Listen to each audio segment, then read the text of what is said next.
Hello friends, આપણી YouTube channel game changing સાયકોલોજીમાં આપ સૌનું હાર્દિક સ્વાગત છે.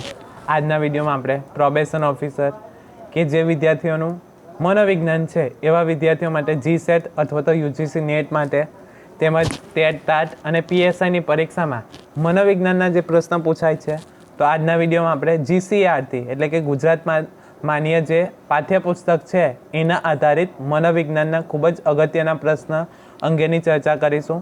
આ પાર્ટ 2 છે. જો તમે પાર્ટ 1 ન જોયો હોય તો તમે જોઈ લેશો, જેથી તમને જે અગત્યના પ્રશ્ન છે એની માહિતી મળી રહે. તો સૌપ્રથમ પ્રશ્ન છે, પોતાની અંદર અંતર્મુખ થઈને પોતાનામાં ચાલતા મનોવ્યાપારનું નિરીક્ષણ કઈ પદ્ધતિમાં કરવામાં આવે છે? ખૂબ જ અગત્યનો પ્રશ્ન છે કે પોતાની અંદર અંતર્મુખ થઈને પોતાનામાં ચાલતા મનોવ્યાપારનું નિરીક્ષણ કઈ પદ્ધતિમાં કરવામાં આવે છે? તો સાચો જવાબ છે આંતરનિરીક્ષણ. આંતરનિરીક્ષણ એટલે પોતાની અંદર અંતર્મુખ થઈને પોતાનામાં ચાલતા મનોવ્યાપારનું નિરીક્ષણ કરવાની પદ્ધતિને આંતરનિરીક્ષણ કહેવામાં આવે છે.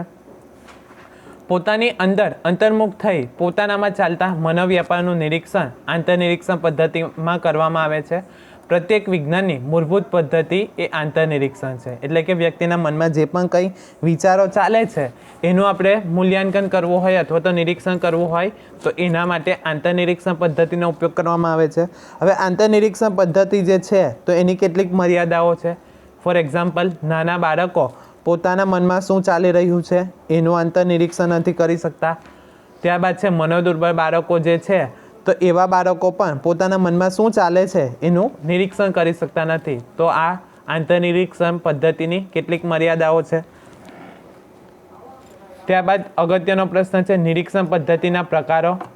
તો આંતરનિરીક્ષણ પદ્ધતિ એટલે કે વ્યક્તિના મનમાં શું ચાલી રહ્યું છે એનું નિરીક્ષણ કરવામાં આવે છે, તો એ આંતરનિરીક્ષણ પદ્ધતિ. ત્યારબાદ છે કુદરતી નિરીક્ષણ. કોઈ પણ ઘટના બને છે એનું આપણે નિરીક્ષણ કરવું હોય તો કુદરતી નિરીક્ષણ. ત્યારબાદ છે વ્યવસ્થિત નિરીક્ષણ એટલે કે પ્રયોગશાળામાં જે નિરીક્ષણ કરવામાં આવે છે તો એ વ્યવસ્થિત નિરીક્ષણ કે જેમાં બિનજરૂરી અવાજ થતો હોય, બિનજરૂરી પરિવર્તન હોય એનું નિયંત્રણ કરવામાં આવે છે, તો એ વ્યવસ્થિત નિરીક્ષણ, જેને પ્રાયોગિક નિરીક્ષણ પણ કહેવામાં આવે છે. ત્યારબાદ છે ક્ષેત્ર નિરીક્ષણ. તો ક્ષેત્ર નિરીક્ષણ એટલે કોઈ પણ ઘટના યા કોઈનું આપણે નિરીક્ષણ કરવું હોય તો એનું એ જે તે સ્થળ પર જઈને નિરીક્ષણ કરવામાં આવે છે, તો એને ક્ષેત્ર નિરીક્ષણ કહેવામાં આવે છે. ફોર એક્ઝામ્પલ લઈએ કે ભૂકંપ થયો હોય એવા વિસ્તારોમાં આપણે જઈને નિરીક્ષણ કરીએ તો એને ક્ષેત્ર નિરીક્ષણ કહેવામાં આવે છે. યા પૂર આવ્યું હોય તો એવા લોકોના પૂરગ્રસ્ત વ્યક્તિઓનું તમારે કંઈક માહિતી મેળવવી હોય તો તમે એ સ્થળ ઉપર જઈને માહિતી મેળવો છો, તો એને ક્ષેત્ર નિરીક્ષણ કહેવામાં આવે છે.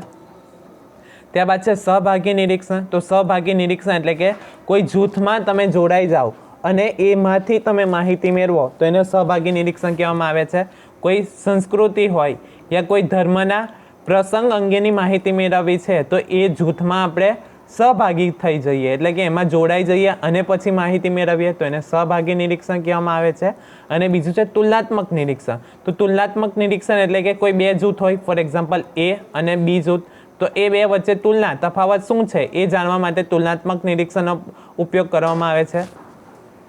ત્યાર પછીનો પ્રશ્ન છે કુદરતી નિરીક્ષણ પદ્ધતિની મર્યાદા દૂર કરવા માટે કેટલાક ટેકનિકલ સાધનોનો ઉપયોગ કઈ પદ્ધતિમાં કરવામાં આવે છે? આ પણ અગત્યનો પ્રશ્ન છે કે કુદરતી નિરીક્ષણ પદ્ધતિની મર્યાદા દૂર કરવા માટે કેટલાક ટેકનિકલ સાધનોનો ઉપયોગ કઈ પદ્ધતિમાં કરવામાં આવે છે? તો સાચો જવાબ છે વ્યવસ્થિત નિરીક્ષણ. હવે કુદરતી નિરીક્ષણમાં કેટલીક મર્યાદાઓ હોય છે. ફોર એક્ઝામ્પલ, ભૂકંપ થઈ જાય અને પછી આપણે જઈએ તો ભૂકંપ થઈ ગયો, તો જ્યારે ભૂકંપ થયો ત્યાંના લોકોનું આપણે નિરીક્ષણ કરવું હોય યા માહિતી મેળવવી હોય તો આપણે મેળવી શકતા નથી. તો એ મર્યાદાને દૂર કરવા માટે કઈ પદ્ધતિનો ઉપયોગ કરવામાં આવે છે? તો વ્યવસ્થિત નિરીક્ષણ પદ્ધતિનો ઉપયોગ કરવામાં આવે છે. એટલે કે પ્રયોગશાળામાં જઈને નિરીક્ષણ કરવામાં આવે છે તો એને વ્યવસ્થિત નિરીક્ષણ કહી શકાય. આના કારણે પ્રયોગશાળામાં આપણે કેટલાક પ્રયોગો કરીએ છીએ તો બિનજરૂરી જે પરિવર્ત્યો હોય જે આપણા પરિણામને દૂષિત કરતા હોય તો એવા પરિબળો અથવા તો ઘટકોને આપણે નિયંત્રિત કરી શકીએ છીએ. મનોવિજ્ઞાનમાં વિવિધ નિરીક્ષણ પદ્ધતિઓ છે. તેમાંની એક આંતરનિરીક્ષણ પદ્ધતિની વ્યાખ્યામાં કહેવામાં આવ્યું છે કે વ્યક્તિના પોતાના મનમાં જે ચાલે છે એને અંતર્મુખી નિરીક્ષણ કહેવામાં આવે છે.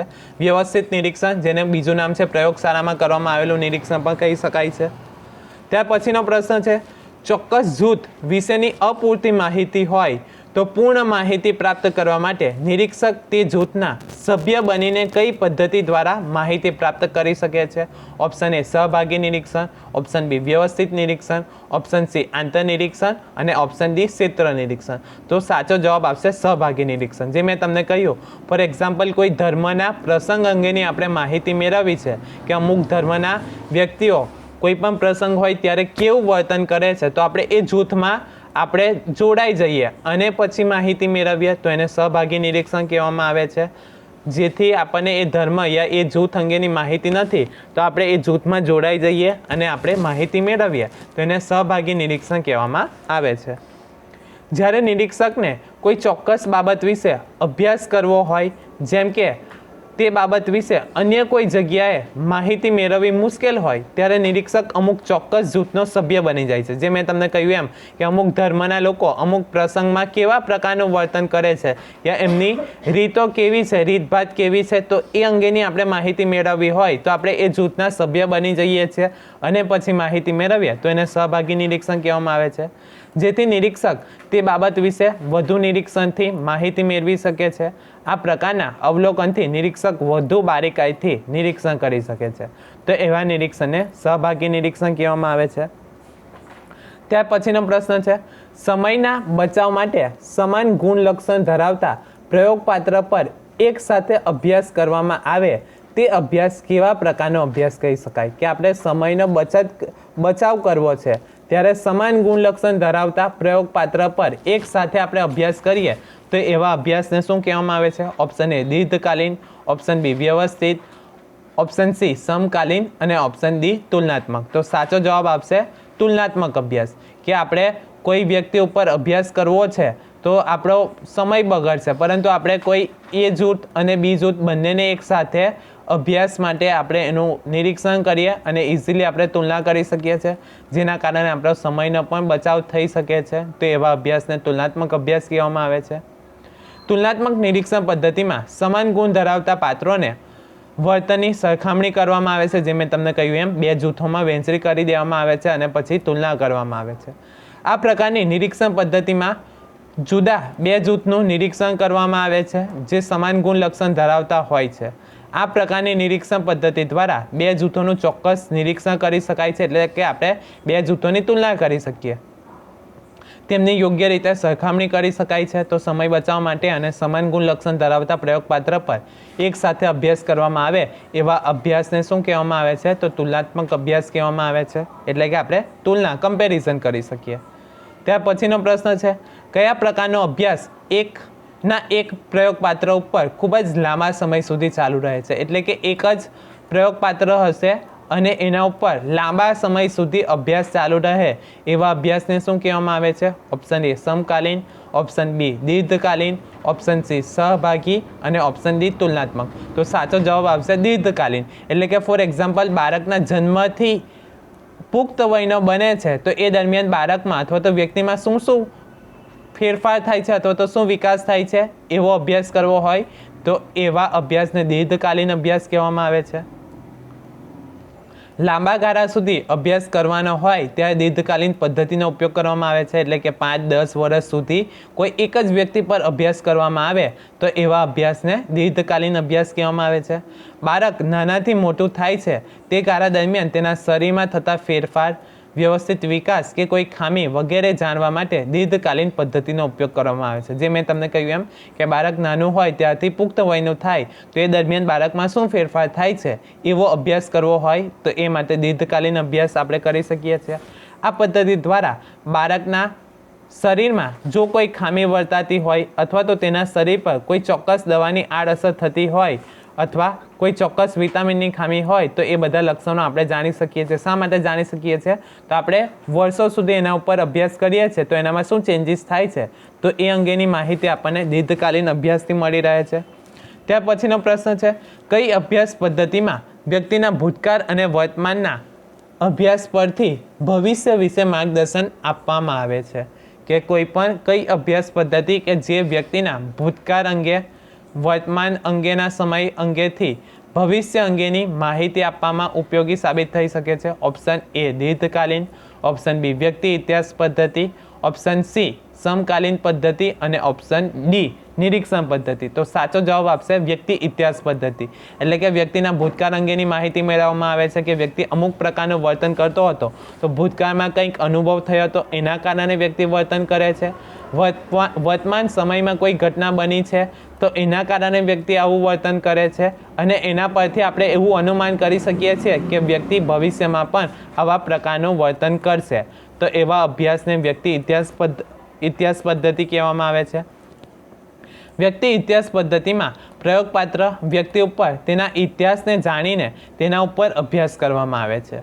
વ્યક્તિ ઇતિહાસ પદ્ધતિમાં એક સમય પર માત્ર એક જ વ્યક્તિનો અભ્યાસ કરવામાં આવે છે.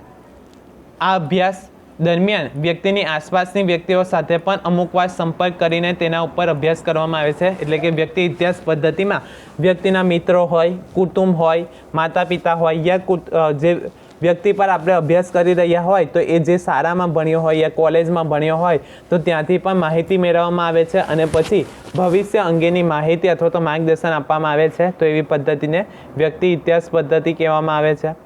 ત્યાર પછીનો પ્રશ્ન છે, રૂબરૂ મુલાકાત કઈ અભ્યાસ પદ્ધતિમાં લેવામાં આવે છે? તો આ પણ અગત્યનો પ્રશ્ન છે કે રૂબરૂ મુલાકાત કઈ અભ્યાસ પદ્ધતિમાં લેવામાં આવે છે. ઓપ્શન એ નિરીક્ષણ પદ્ધતિ, ઓપ્શન બી સહભાગી પદ્ધતિ, ઓપ્શન સી પ્રશ્નાવલી પદ્ધતિ, યા ઓપ્શન ડી મુલાકાત પદ્ધતિ.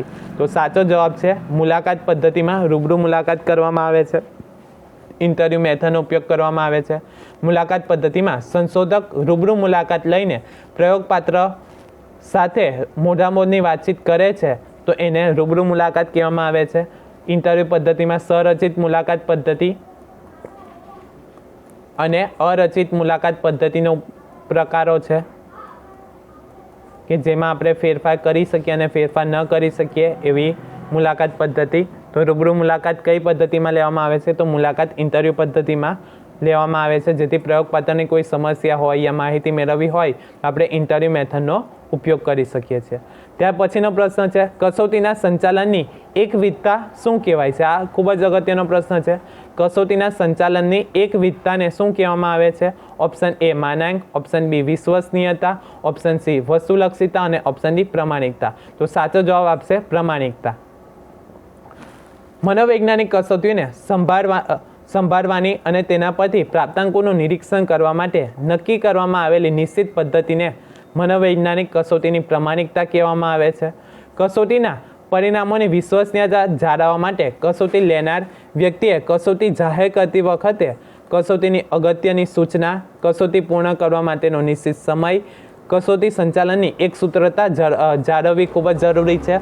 ફોર એક્ઝામ્પલ, વ્યક્તિ જે પ્રમાણિકતા છે કે વારંવાર કસોટી આપવામાં આવે, એકનું એક રિઝલ્ટ આવે તો એવી કસોટીને પ્રમાણિકતા કહેવામાં આવે છે. ફોર એક્ઝામ્પલ, આજે કોઈ કસોટી લેવામાં આવે અને એમાં 40 માર્ક આવે છે 50માંથી, અને 15 દિવસ પછી એ જ કસોટી લેવામાં આવે તો પણ 38 યા 42 આવે છે, તો એવી કસોટી પ્રમાણિક છે એવું આપણે કહી શકીએ છીએ. એટલે કે રિઝલ્ટમાં ખૂબ જ વધારો કે ઘટાડો નહીં આવે તો એવી કસોટીને પ્રમાણિકતા કહેવામાં આવે છે. ત્યાર પછીનો પ્રશ્ન છે, મનોવૈજ્ઞાનિક કસોટીના પરિણામોની સાતત્યતા એટલે શું?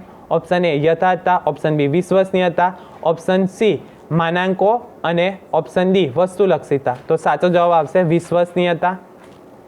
તો વિશ્વસનીયતાનો અર્થ તેના નામ પરથી જ જાણી શકાય છે. વિશ્વસનીયતા એટલે કસોટીના પરિણામમાં રહેલ સાતત્ય અથવા તો સુસંગતતા, કે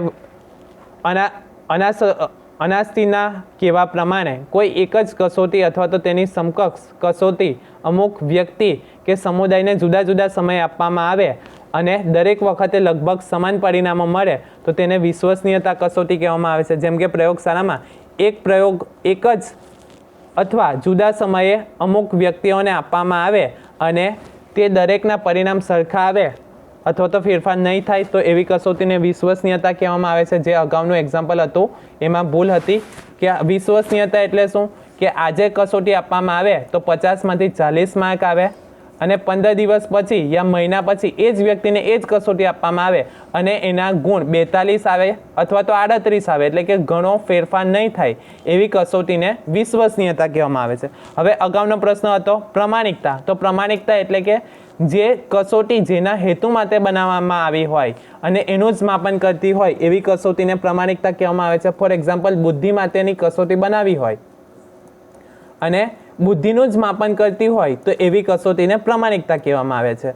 બીજું છે કોઈની આપણે પ્રમાણિકતા માપવી હોય તો પ્રમાણિકતાના જ પ્રશ્ન હોય, એમાં કોઈ બુદ્ધિને લગતા પ્રશ્ન નહીં હોય તો એવી કસોટી જે હોય તો એને પ્રમાણિક કહેવામાં આવે છે. ટૂંકમાં જે હેતુ માટે બનાવેલી હોય એ હેતુનું જ માપન કરતી હોય તો એવી કસોટીને પ્રમાણિકતા કહેવામાં આવે છે. ત્યાર પછીનો પ્રશ્ન છે, સંશોધનના કોઈપણ પ્રકારના પૂર્વગ્રહ મનોવલણ રહિત મૂલ્યાંકનને શું કહેવામાં આવે છે? ઓપ્શન એ વિશ્વસનીયતા, ઓપ્શન બી વસ્તુલક્ષિતા, ઓપ્શન સી યથાર્થતા અને ઓપ્શન ડી માનાંકો. તો સાચો જવાબ આવે છે વસ્તુલક્ષિતા. જે છે એનું માપન કરવાનું છે તો વસ્તુલક્ષિતા, કે કોઈ પણ એમાં પૂર્વગ્રહ નહીં ધ્યાનમાં રાખવામાં નહીં આવે. તો જો કોઈ કસોટી લેનાર વ્યક્તિ કોઈ પણ પ્રકારની અંગત માન્યતા, મનોવલણ કે પૂર્વગ્રહ રાખ્યા વગર કસોટીનું મૂલ્યાંકન કરે તો એને વસ્તુલક્ષિતા કહેવામાં આવે છે. ટૂંકમાં જેટલા ગુણ આવે છે તો એમાં કોઈ પણ જાતના મનોવલણ કે પૂર્વગ્રહને રાખ્યા વગર આપણે રિઝલ્ટને એક્સેપ્ટ કરી લઈએ તો એને વસ્તુલક્ષિતા કહેવામાં આવે છે. જ્યારે કસોટી લેનાર વ્યક્તિ અને કસોટી આપનાર વ્યક્તિના અંગત સંબંધો સારા ન હોય અથવા તો સંબંધ ખૂબ સારા હોય તેમ છતાં કસોટી લેનાર વ્યક્તિ કસોટી આપનાર વ્યક્તિના કોઈ પણ અંગત માન્યતા, મનોવલણ કે પૂર્વગ્રહ વગર તેનું મૂલ્યાંકન કરે તો એને આપણે શું કહીશું? વસ્તુલક્ષી કહીશું. ટૂંકમાં કોઈ પણ મનોવલણ, પૂર્વગ્રહ, દુશ્મનીને ધ્યાનમાં રાખ્યા વગર જે ગુણ આવે છે એ ગુણને આપણે માની લઈએ તો એને શું કહેવામાં આવે છે? વસ્તુલક્ષિતા કહેવામાં આવે છે. આશા રાખું છું કે તમને આ વિડીયોમાં સમજ પડી ગઈ હશે, અને જો તમને આ વિડીયો પસંદ પડ્યો હોય તો વધુમાં વધુ લાઇક કરો, શેર કરો અને અમારી ચેનલને સબસ્ક્રાઈબ કરો. Thank you.